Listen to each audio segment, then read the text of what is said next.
लखनऊ से बड़ी खबर, कल से उपचुनाव के लिए शुरू होगा नामांकन। विधानसभा उपचुनाव के नामांकन को लेकर पुलिस प्रशासन इस समय सतर्क है। नामांकन के दौरान पुलिस प्रबंधन के लिए आपको बता दें जारी किए गए हैं दिशा निर्देश। डीजीपी हितेश चंद्र अवस्थी ने जारी किए दिशा निर्देश। सभी जोन के एडीजी पुलिस कप्तानों को दिशा निर्देश जारी किए गए। नामांकन स्थल के 100 मीटर के दायरे में बैरिकेड लगाने के निर्देश, नामांकन कक्ष में मेटल डिटेक्टर लगाने के निर्देश जारी किए गए।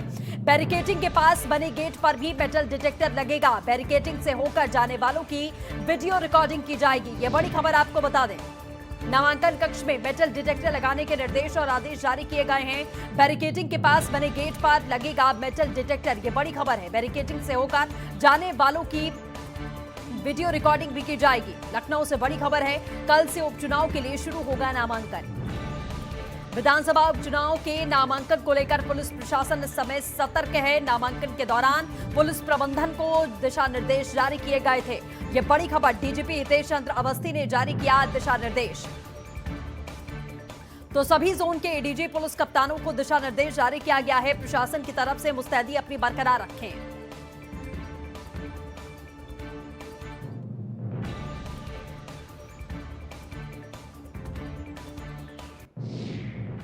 चलिए, इस खबर पर ज्यादा जानकारी के लिए हमारे सहयोगी संदीप हमारे साथ में लाइव जुड़ चुके हैं। संदीप, सीधा आपका रुख करेंगे, क्या कुछ जानकारी है, तैयारियां कैसी चल रही हैं? सुरक्षा व्यवस्था के लिहाज से तमाम व्यवस्थाएं यहां पर की जा रही हैं कि किसी भी प्रकार की नामांकन के दौरान अफरा तफरी ना मचे।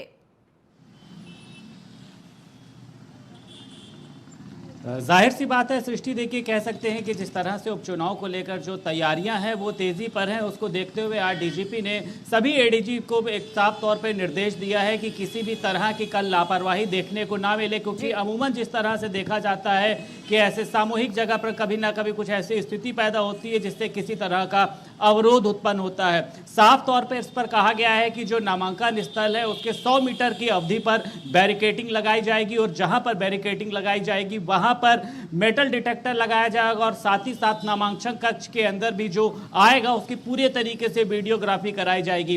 तो कहीं ना कहीं कह सकते हैं इन जो तमाम चीजों का उद्देश्य है वो ऐसी कह सकते हैं अव्यवस्था को रोकना है कि जो नामांकन के दौरान अव्यवस्थाएं पैदा होती हैं, कहते हैं कि उनके साथ में जो तमाम लोग आते हैं तो उन अव्यवस्थाओं को रोकने के लिए, शांति व्यवस्था को बनाए रखने के लिए ये तमाम तरह के निर्देश दिए गए हैं और जिसका पालन सख्ती से करने को कहा गया है। और साफ तौर पर कहा गया है कि अगर किसी भी तरह की लापरवाही होती है तो वहां पर जो भी अधिकारी होगा कहीं ना कहीं से उसकी जवाबदेही बनेगी, जिसको देखते हुए आज सभी अधिकारियों के साथ एक पूरी मीटिंग रखी गई है और कल को सारी व्यवस्था को चुस्त दुरुस्त रखने के लिए कहा गया है। साफ तौर पे कहा गया है कि जो भी मेटल डिटेक्टर रहेंगे उनकी जांच पहले कर ली जाए और 100 मीटर की अवधि के पहले जो बैरिकेडिंग रहेगी उसके आसपास किसी को ना आने दिया जाए। और जो वीडियोग्राफी का कह सकते हैं इस बार एक खास रखा गया है कि जो भी नामांकन कक्ष के अंदर जाएगा उसकी वीडियोग्राफी कराई जाएगी। तो कह सकते हैं कि सभी तरह की जो व्यवस्थाएं हैं जो उपचुनाव के दौरान कह सकते हैं किसी तरह से शांति व्यवस्था ना बिगड़ने पाए उसको लेकर मजबूत करी गई हैं।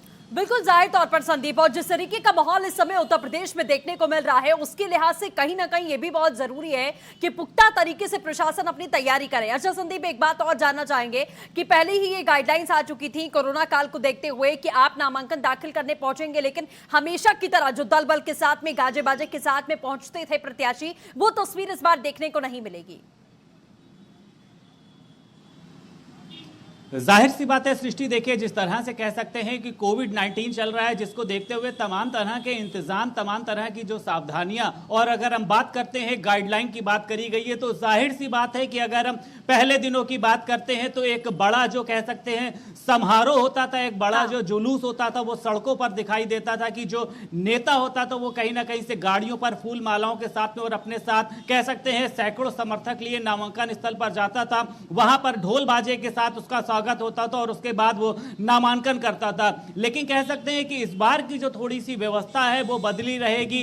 कम लोगों को वहां पर जाने को मिलेगा और साफ तौर पर फेस पर मास्क रहना होगा, हाथों को सैनिटाइज करना होगा और जो भी कोविड-19 के निर्देश हैं उसका साफ तौर पे पालन होगा। और इस सबके साथ साथ कह सकते हैं कि इस बार जुलूस की या अन्य लोगों की इजाजत नहीं होगी सृष्टि। बिल्कुल जाहिर है और कहीं ना कहीं ऐसा समय है उपचुनावों का और ऐसे समय पर ये नामांकन हो रहा है जब यूपी में स्थिति बहुत नाजुक है। एक तरफ हाथरस केस को लेकर तमाम जो विपक्षी दल हैं इस समय प्रदर्शन कर रहे हैं, सरकार पर सवाल खड़े कर रहे हैं। ऐसे में इस नामांकन को सलीके से, सही तरीके से, कि कानून व्यवस्था ना बिगड़े, पहली प्राथमिकता सरकार की यही है। तो फोकस इसी पर रहेगा कि आप बहुत शांतिपूर्ण तरीके से जाएं, अपना नामांकन दाखिल करें और शांतिपूर्ण तरीके से ही वापस आ जाएं।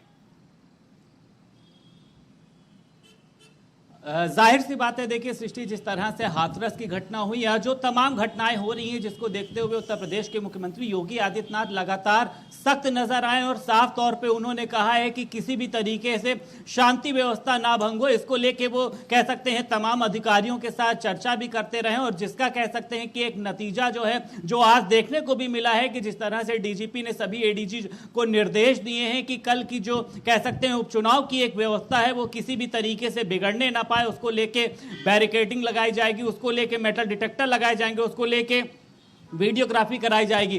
तो जाहिर सी बात है कि हालात कहीं ना कहीं से खराब जरूर हैं, लेकिन पुलिस का कहना यह है कि हालात हमारे नियंत्रण में हैं और हम हर एक चीजों पर ध्यान रख रहे हैं। आने जाने वाले लोगों पर नजर रखा जाएगी। लगातार नजर बनाए रखिएगा, हम आपसे अपडेट लेंगे आगे भी कि आखिरकार किस तरीके से नामांकन दाखिल किया गया। फिलहाल हमारे साथ जुड़ने के लिए आपका बहुत बहुत शुक्रिया।